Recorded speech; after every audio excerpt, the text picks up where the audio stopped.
ஸ்ரீராம ஜெயம். ராவணன் ராவணனோட தங்க வீட்டுக்காரர் ராவனுக்கு ஈக்குவலாக இருக்கான்.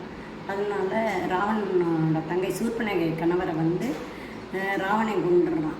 அதனால அவளுக்கு அண்ணனை எப்படியாவது இது பண்ணணும்னு பார்த்துட்டு இருக்காங்க. அப்போ ராமர், சீதை, லக்ஷ்மணர் பஞ்சவடியில் தவத்தில் அங்கே இருக்காங்க. அப்போ சூர்பனகை லக்ஷ்மி மந்திரம் சொல்லி தன்னை மாற்றிக்கிட்டு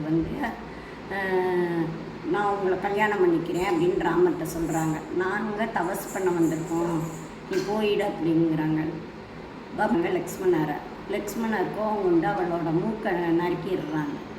அந்த ஆத்திரத்தில் போய் ராவணன்ட்ட இதே சமயம்னு ராவணன்கிட்ட உனக்கு அழகான பொண்ணை இங்கே பஞ்சவடியில் பார்த்தேன், அவள் பேர் சீத்தை, அதை கூட்டிகிட்டு வா அப்படின்னு சொல்லிடுறா. ராவணன் சிவபூஜையும் கடுந்தாவும் செய்து சிவபெருமான் அருளால் நல்ல பவராக நல்லா இருக்கார்.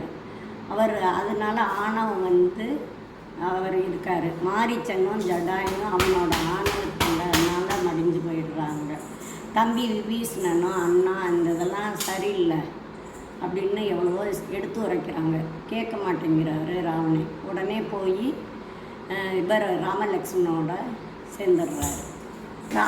ராவணன் அவைக்களம் சென்றபோது அங்கதனும் ராவணனும் ராவணா தேவியை விடுக, இன்றில் அவைக்களம் புகுந்து உன் ஆவியை விடுக என்ற போதும் கேட்கவில்லை. அவனது ஆணவம் வென்றது. கும்பகர்ணனும் 6 மாத தூக்கத்திற்கு பின் எழுந்தவர் தன் அண்ணனிடம், அண்ணா நீ இன்னுமா சீதையை விடவில்லையா?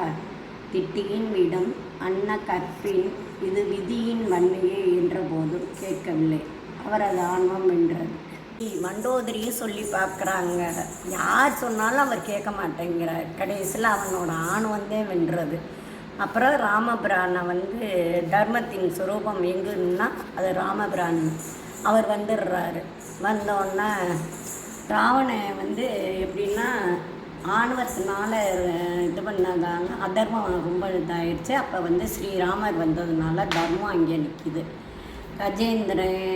கஜேந்திரன்னு ஒரு யானை இருக்கும். அந்த யானை காலம் முதல்ல இது பண்ணலையும் ராமா ஆதிமூலமே என்றது.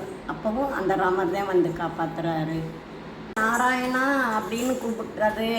பிரகலாதன் ஓம் நமோ இரண்யாயன்னு சொல்லாமல் ஓம் நமோ நாராயணா அப்படின்னு கூப்பிட்டப்பவும் அந்த நாராயணன் தான் காப்பாற்றுறாரு. இறுதியில் ராமர்னால தர்மந்தான் நிலச்சது, ஆணவமும் அழிஞ்சது. ஸ்ரீராம ராம ராமேதி ஹரே ராம தத்துர்யம். அனைவருக்கும் நன்றி.